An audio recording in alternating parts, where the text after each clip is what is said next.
Hi viewers, welcome to Healthy Cooking Channel. வீடியோக்குள்ள போறதுக்கு முன்னாடி இதுவரைக்கும் Healthy Cooking Channel subscribe பண்ணாதவங்க மறக்காம subscribe பண்ணிக்கோங்க. பக்கத்துல இருக்கக்கூடிய bell icon-ஐ click பண்ணிக்கோங்க. Hi friends, இன்னைக்கு நம்ம சேனல்ல வெண்டைக்காய் சாதம் அது மட்டும் இல்லங்க வெண்டைக்காய் பொரியல் எப்படி செய்யலாம்னு பார்க்கலாம். ரொம்ப ஈஸியான ரெசிபி. அதுவும் இல்லாம இது வந்து வெண்டைக்காய் சாதம் லஞ்ச் பாக்ஸ் ரெசிபிக்கு சூப்பரா இருக்கும். பொரியல் வந்து எல்லா விதமான சாப்பாட்டுக்கும் சூப்பர் காம்பினேஷனா இருக்கும். வாங்க எப்படி செய்யலாம்னு பார்க்கலாம். ஃபர்ஸ்ட் ஒரு கடாயில் 2 டேபிள் ஸ்பூன் அளவுக்கு எண்ணெய் விட்டுக்கோங்க.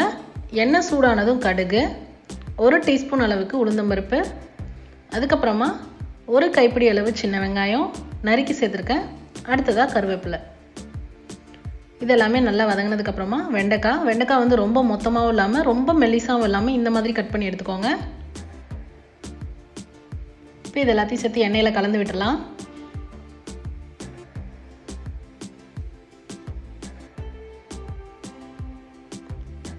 அடுத்ததாக மஞ்சள் தூள், காரத்திற்கேற்ப தனி மிளகாய் தூள். தனி மிளகாய் தூள் இல்லை உங்களுக்கு வந்து சாம்பார் பொடி இருக்குது அப்படின்னா சாம்பார் பொடியும் சேர்த்துக்கலாம், ஃப்ளேவர் நல்லாயிருக்கும். இப்போவே சேர்த்துட்டோம் அப்படின்னா தான் எண்ணெயில் நல்லா மிக்ஸ் ஆகி நமக்கு பச்சை வாசனை வராது. அடுத்து தேவையான அளவு உப்பு சேர்த்துக்கலாம். இது எல்லாத்தையும் சேர்த்து நல்லா கலந்து விட்டுடலாம். நம்ம இந்த வெண்டைக்காய் சாதத்துக்கோ வெண்டைக்காய் பொரியலுக்கோ போடுற மொத்த இன்க்ரீடியன்ஸும் நம்ம இப்போ சேர்த்துட்டோம். அவ்வளோதான். இப்போ வெண்டைக்காய் குக்காய் வர அளவுக்கு வெயிட் பண்ணுவோம். அப்பப்போ இடையில வந்து கிளறி விடணும். முக்கியமான விஷயம், எந்த வித தட்டும் போட்டு மூடி வச்சிடாதீங்க, ஓப்பன் பேன்லேயே வேக விடுங்க. இப்போ பாருங்கள் வெண்டைக்காய் நல்லா வெந்து அதோட குவான்டிட்டி எல்லாமே நல்லா குறைஞ்சி வந்திருக்கு. இப்போ வெண்டைக்காய் நல்லா குக் ஆகிடுச்சு. இந்த ஸ்டேஜில் நம்ம ஸ்டவ் ஆஃப் பண்ணிடலாம். உங்களுக்கு வேணும் அப்படின்னா இந்த ஸ்டேஜில் கொஞ்சமாக தேங்காய் துருவி சேர்த்துக்கலாம் பொரியலுக்கு. நான் இப்போ அதில் எடுத்துகிட்டு 1 ஸ்பூன் நெய் விட்டுட்டு சூடான சாதத்தை இதில் போட்டுட்டு குழந்தைங்களுக்கு லஞ்ச் பாக்ஸ் ரெசிபி எப்படி செய்யலான்னு நான் காமிச்சிருக்கேன். நல்லா வடித்த சாதத்தை சூடாக அதில் போட்டு கிளறிட்டு லஞ்ச் பாக்ஸ் கொடுத்து அமிச்சோம் அப்படின்னா இன்னும் சுவை கூடுதலாக இருக்கும். நெய் இல்லைனாலும் பரவாயில்ல, நல்லெண்ணெய் 1 ஸ்பூன் விட்டுட்டு நீங்கள் கிளறி கொடுத்தீங்க அப்படின்னாலும் டேஸ்ட் நல்லா இருக்குங்க.